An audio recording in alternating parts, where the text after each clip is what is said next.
Back at the half, this is the PAC Sports Halftime Show. We have Coach Jones, the head coach of the women's basketball team. And Coach Jones, you have new faces this year. You had some seniors leave last year. Obviously, Addie Knetzer, 1,000 points, 1,000 rebounds. And you welcome in 5 freshmen. The new-looking women's basketball team, tell me about it. Yeah, we don't have a lot of upperclassmen. We're actually at 5 upperclassmen, 5 freshmen.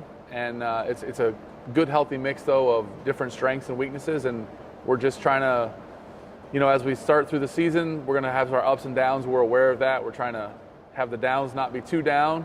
But we're just trying to fit the pieces of the puzzle together. The good news is in that group, we have a very talented group. Some of the freshmen really are bringing a lot to the table. And obviously we've got some returners that are very talented as well. Monica Starr is a great asset. Anytime you return your starting point guard, especially one as talented as Monica, you're going to start off on the right foot. And obviously Aaron Joyce has played some really, really big minutes for us in the past.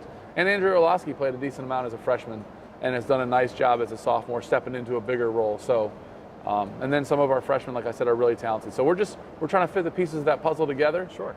But it's exciting. So what I heard, you had, you have some speed with some of the freshmen. You got some size. Brooke Fuller, she comes in at 6 foot, I believe. So yes. You have that size now down low. Addie Knetzer was 5'10", if I can remember correctly. 5'11". 5'10", 5'11". So she gave you that size. Obviously, we saw how great she was. But having that size and having some of those other skill sets with Monica Starr, who can distribute the ball really, really well. She had 133 assists last year. Now bringing in these freshmen that have those different skill sets, how does that affect the upperclassmen with the skill sets that they've kind of established over their career? Just we're asking them to step into a little bit more of a bigger role. Obviously, you're not going to replace, Addie, 1,600 points, 1,000 rebounds with one kid. Brooke has done a nice job.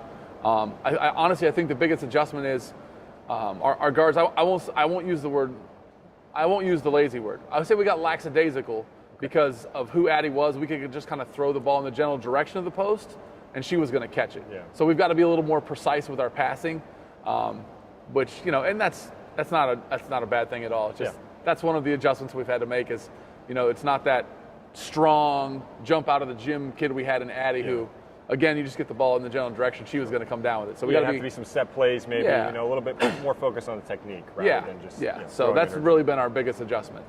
Well, 15-12 last year overall record. You did pretty well in the PAC. You made it to the PAC tournament, won the first game, lost the second game. How do you look back on seasons past, especially last year, and to then have those expectations grow and to move further in the PAC tournament? It's a dangerous thing to do, honestly, especially in a year where we're incorporating 5 freshmen, some of whom are starters. So every year really is its own thing, and I know it's cliche and stuff like that. So you hope that your upperclassmen maybe learn a couple lessons in the journey that they can teach to the younger kids. I always like to say, as much as you can, learn from other people's mistakes. So hopefully that can be passed down, but really every year is its own year, and we're going to battle it out and see who we are in February. Well, for a lot of coaches, the women's basketball coaches in the PAC, no Thomas More this year. Who? So, you're funny. Yeah, no Thomas More. So they're always dominant when they were in the PAC. Had some of the better players, Sydney Moss, Abby Owings, Nikki Kiernan. I mean, they were phenomenal athletes and a good program. No longer in the PAC. What's the mindset maybe with you? And if you've talked to some of the other coaches around the PAC, knowing that that's kind of leveled the playing field a little bit with them not there?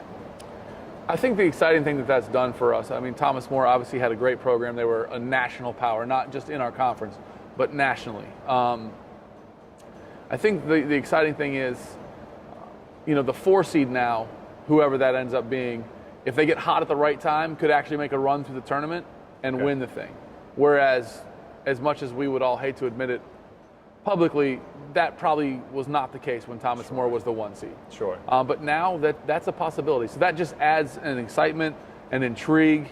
And, I mean, it's wide open. And I think you've got 5 teams that have a legitimate shot at it, and the other 4 are not far behind. So I think it's an exciting year, and I think it just actually will help the entire conference grow.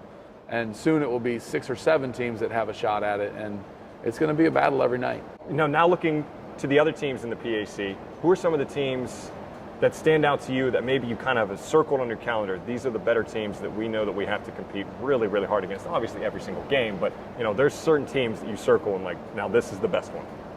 See, I like to call myself an equal opportunity disliker.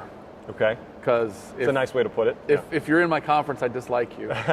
Honestly, I know it's cliche, and obviously, you've got W&J, you've got St. Vincent. They've kind of been in that 2-3 spot behind Thomas More for a very long time. But every game in the PC is a battle. There's not a team that we look at and say, okay, there's 2 wins. Not a single one. Even teams that we swept last year, we're not assuming that that's going to be that case. So I think you start with those 2. I think Grove City and Bethany have nice programs. I like where Westminster's headed. Chatham has a new coach this year. Who knows what's going on? Geneva made leaps and bounds last year. Teal's got Jess Vorlemecker. Jess, I'm sure I said your name wrong. I apologize. Vormelker. Vormelker, there you go. Right? Yeah, yes, correct. And so, she's capable of winning a game on her own. So if you get in a playoff game scenario and Jess has one of those nights, like, there's an upset right there. So, you can start with those 2, but honestly, every program has a point where you can say, hey, they've got a shot to make some noise in the playoffs. So we've got to be ready every night. Now, those teams that you mentioned, we've covered them before, obviously, for a number of years. The best teams to me have really good players, but they're a really well-established team, well-coached, and obviously you have the record to prove that you're a pretty darn good coach.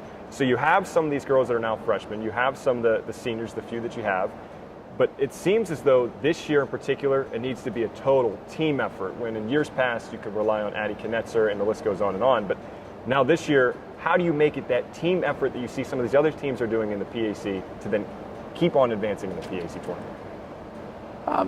Honestly, we're just, like I said earlier, we're just trying to put our kids in the spots to make them most successful, to accent their strengths. And, we've got some kids, and you're right, we're missing that kid who we're down 10 seconds left. Everybody knew Addie was getting the ball, right? Yeah. And before that, it was Katie Gelman. And before that, it was probably Heather Davis. And before that was Elaine Hassick. Before that was Hannah Hunter. The list, like you said, goes on and on. We've always had that go-to kid. And we have him.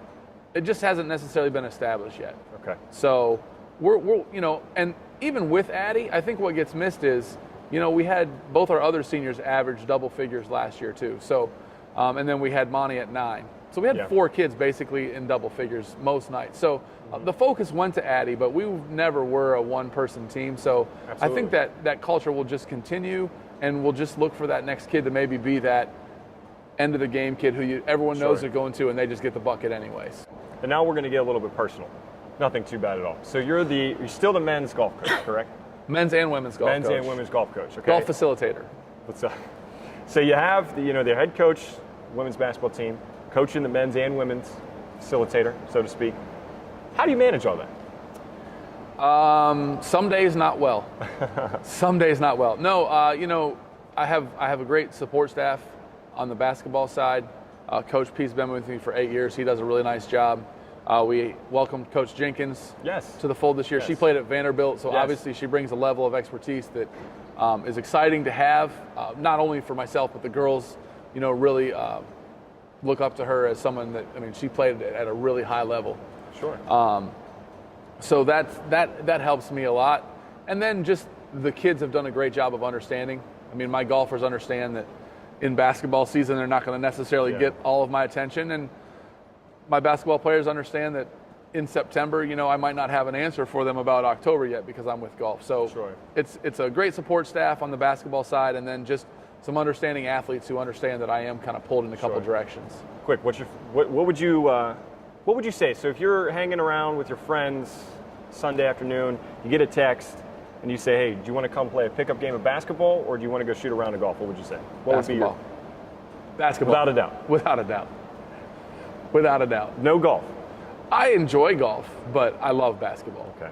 All right. Well, Coach Jones, I appreciate you taking the time. Rob, it's my pleasure. Absolutely. We always talk to you every year, and it's we wish you the best of luck so far this season and moving forward, just because you do have that young team, and hopefully develop them the right way, and I know you will. And now we're going to go back and join our announcers back to the second half here on the PAC Sports Network.